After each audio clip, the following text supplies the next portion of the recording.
Mob এখনকার যুগে বা এই সময়কালে মব শব্দটি অতি পরিচিত হয়ে উঠেছে। যে কোনো এক ঘটনাকে বুঝে বা না বুঝে মব আখ্যায়িত করাটার প্রবণতা সোশ্যাল মিডিয়া এবং মেইনস্ট্রিম মিডিয়াতে দেখা যাচ্ছে।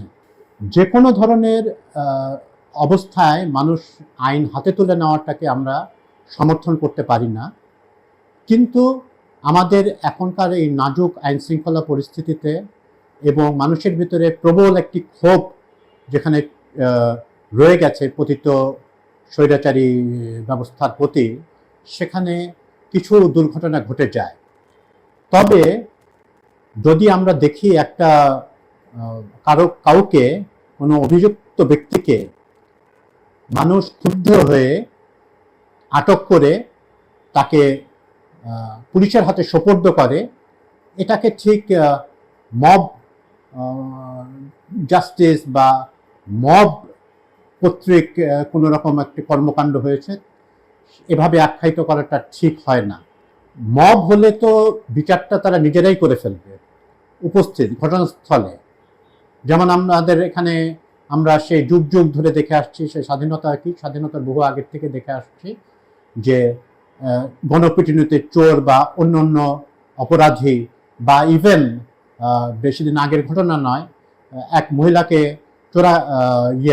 ছেলে ধরা সন্দেহ করে তাকে পিটিয়ে হত্যা করা হয়েছে। সেটা ছিল মব। এটা হচ্ছে সম্পূর্ণভাবে মবের জাস্টিস বা ইনজাস্টিস, যেভাবেই আপনি ব্যাখ্যা করেন। কিন্তু ইদানিংকার যে চিফ ইলেকশন কমিশনার ছিল নুরুল হুদা সাহেব, ওনাকে যখন মানুষ আটক করে, ক্ষুব্ধ মানুষ, যার কারণে একটি ভোট অত্যন্ত ন্যাক্কারজনকভাবে প্রহসনে পরিণত হয়েছিল, পুলিশের হাতে সোপর্দ করে, সেটাকে কি আমরা মব জাস্টিস বলবো? আমার মতে সেটা না। জনগণের কিন্তু আটক করার আইনগত এক ধরনের অধিকার আছে, এবং ক্ষুব্ধ জনগণ যখন কাউকে ধরে তখন তাকে কিছুটা অপমানটা হয়েই থাকে। যদি চোর ধরে মানুষ পুলিশকে দেয়, তার আগে চড়থাপ্পড় দু একটা মারে, এটা ঠিক সমর্থনযোগ্য নয়। একটি দায়িত্বশীল জায়গা থেকে এটাকে সমর্থন করা যায় না, কিন্তু এটা হয়ে থাকে এবং এটাকে এক ধরনের মেনেই নেয় সমাজ বা জাতি। কিন্তু এখানে অনেক উদ্দেশ্যপ্রণোদিতভাবে যে কোনোভাবে ক্রুদ্ধ জনগণ কাউকে আটক করলে বা তার সাথে তাকে আটক করে পুলিশের হাতে দিয়ে দিলে সেটাকে বলা হচ্ছে মব। আমি এই ব্যাপারটাকে সমর্থন করি না। আমি এটাও সমর্থন করি না যে মানুষ কাউকে ধরে মারবে বা চড়থাপ্পড় মেরে বা তাকে অপমান করে পুলিশের দিবে, এটা মেনে নেওয়া যায় না। কিন্তু এটা হয়ে থাকতেছে, এটাকে ঠিক মব বলা যাবে না, এটাকে জনরোষের বহিঃপ্রকাশ হতে হবে। এবং ক্রুদ্ধ জনগণ অনেক সময় কিছুটা সব কিছু যে আইন মেনে করবেন এটাতে আশা করাটা একটু বেশি উচ্চাসা হয়ে যায়। তো এই যারা মব বলছেন এবং মব জাস্টিস বা ইনজাস্টিস এটার সমালোচনা করছেন, তারাই কিন্তু একটা পুলিশ বা আইন শৃঙ্খলা রক্ষাকারী বাহিনীর সদস্য বা মিলিটারির সদস্য যদি কাউকে লাঠিপেটা করে, তখন তারা কিন্তু সেরকম জোরালো কোনো প্রতিবাদ করেন না। বিশেষত সেনা সদস্যদের ব্যাপারে তো একদমই করেন না। তো আমরা এটাও বলছি না যে কোনো রকমের মব জাস্টিস এখানে হচ্ছে না, কিন্তু এটা 5ই আগস্টের পরে হয়তো কিছুটা বেড়েছে। আমার কাছে পরিসংখ্যান হাতে নেই, এরকম কোনো পরিসংখ্যান হয়নি, কিন্তু এটা চিরকাল হয়ে আসছে বলেই যে সেটা চিরকাল হতে থাকবে এটাও ঠিক বাঞ্ছনীয় নয়। কিন্তু একটা এত বড় একটা পট পরিবর্তনের ক্ষেত্রে পরে কিছু অন্যায় হয়ে থাকে। এটা হচ্ছে কি বলে, এমানসিপেটরি ভায়োলেন্স বলা যায়। এটা এক ধরনের ক্যাথার্টিক ভায়োলেন্স বলা যেতে পারে, যার মাধ্যমে এক ধরনের মুক্তি প্রিয় মানুষের দ্বারা সংগঠিত সহিংসতা। এটার আইনগত বৈধতা না থাকলেও একটা ন্যায্যতার ক্ষেত্রে এক ধরনের বৈধতা আছে। আপনারা ফ্রেঞ্চ রেভলিউশনের কথা জানেন, আপনারা রুশ রেভলিউশনের কথা জানেন, এবং আরও নানান রেভলিউশনের পরে ভয়াবহ সব ঘটনা ঘটেছে। গিলোটিন একটা যন্ত্র আবিষ্কারই হয়েছিল ফ্রান্সে প্রতিপক্ষ যারা রাজতন্ত্রের সহযোগী ছিলেন তাদের হত্যার উদ্দেশ্যে। সেটা পরে অবশ্য বিপ্লবীরাও অনেকে ওটার প্রতি প্রাণ দিয়েছেন, সেদিকে আমি যাচ্ছি না। কিন্তু এরকম ঘটনা ঘটে, সেই তুলনায় বাংলাদেশে কিন্তু হয়নি। বাংলাদেশে কিন্তু আওয়ামী লীগের সদস্যরা কেউ কেউ বলেছেন যে লাখ লাখ লোক পড়ে থাকবে, সেরকম কিন্তু আসলে আমরা দেখিনি। মবটা আসলে যুক্তরাষ্ট্রের যে সিভিল ওয়ার হয় 19বিংশ শতাব্দীতে, তখন থেকে তারপরে কু ক্লুক্স ক্ল্যান বলে একটি সংগঠন গড়ে ওঠে। তারা কৃষ্ণাঙ্গ অধিবাসীদেরকে হত্যা করত, দলবদ্ধভাবে হত্যা করত। তারা এক ধরনের ক্যাঙ্গারু কোর্ট বসিয়ে তাদেরকে হত্যা করতো। মানে এটাকে মব লিঞ্চিং কথাটা তখন থেকেই মোটামুটি প্রচলিত হয়।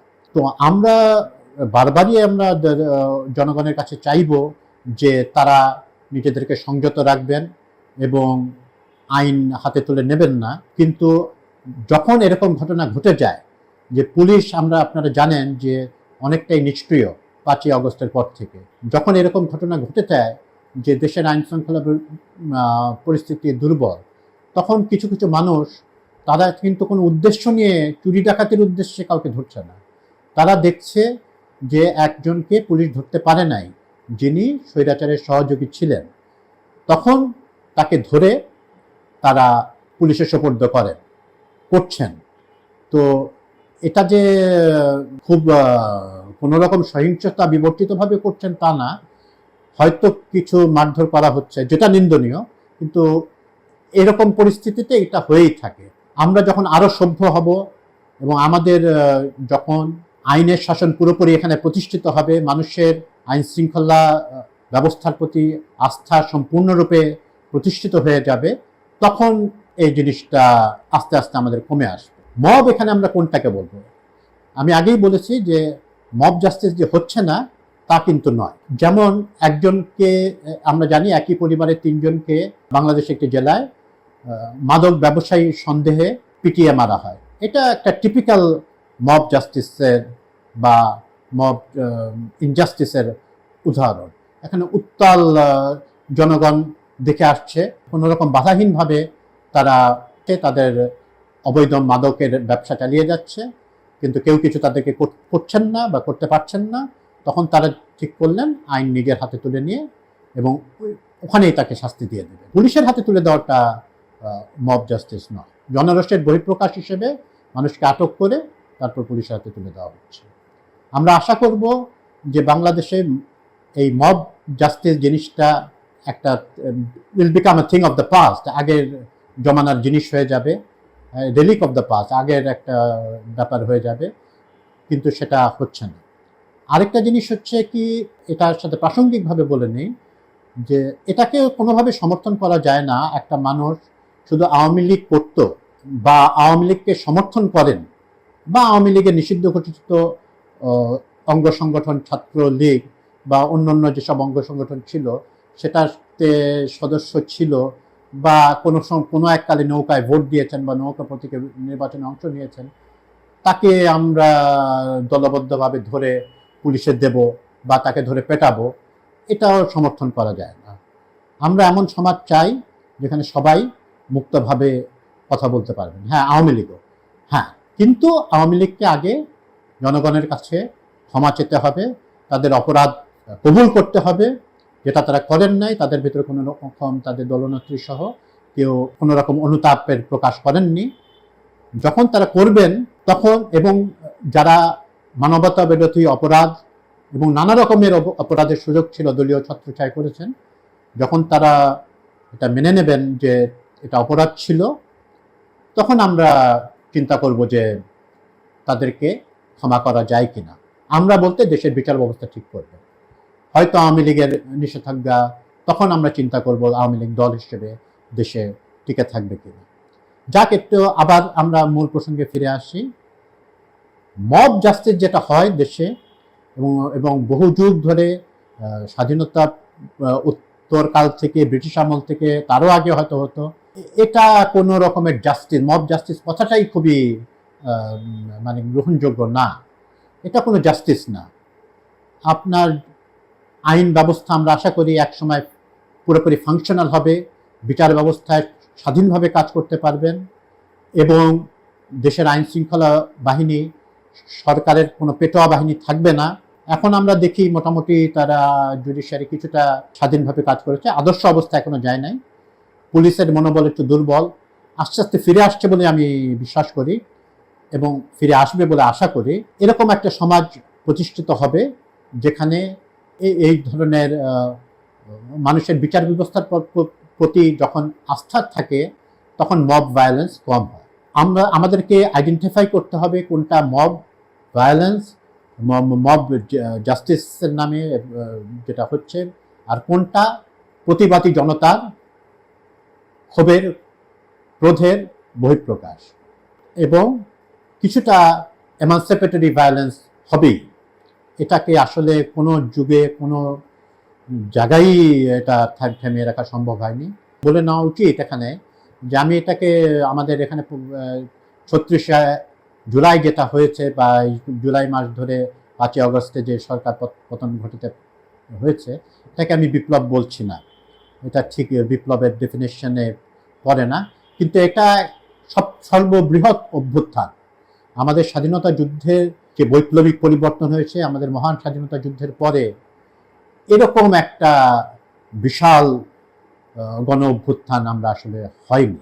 আমরা এই অভ্যুত্থানের মাধ্যমে আমরা আশা করি একটি নতুন সমাজের ব্যবস্থায় দিকে আমরা যাব, যেখানে মব ভায়োলেন্সের কোনো স্থান আমরা দিতে পারি না।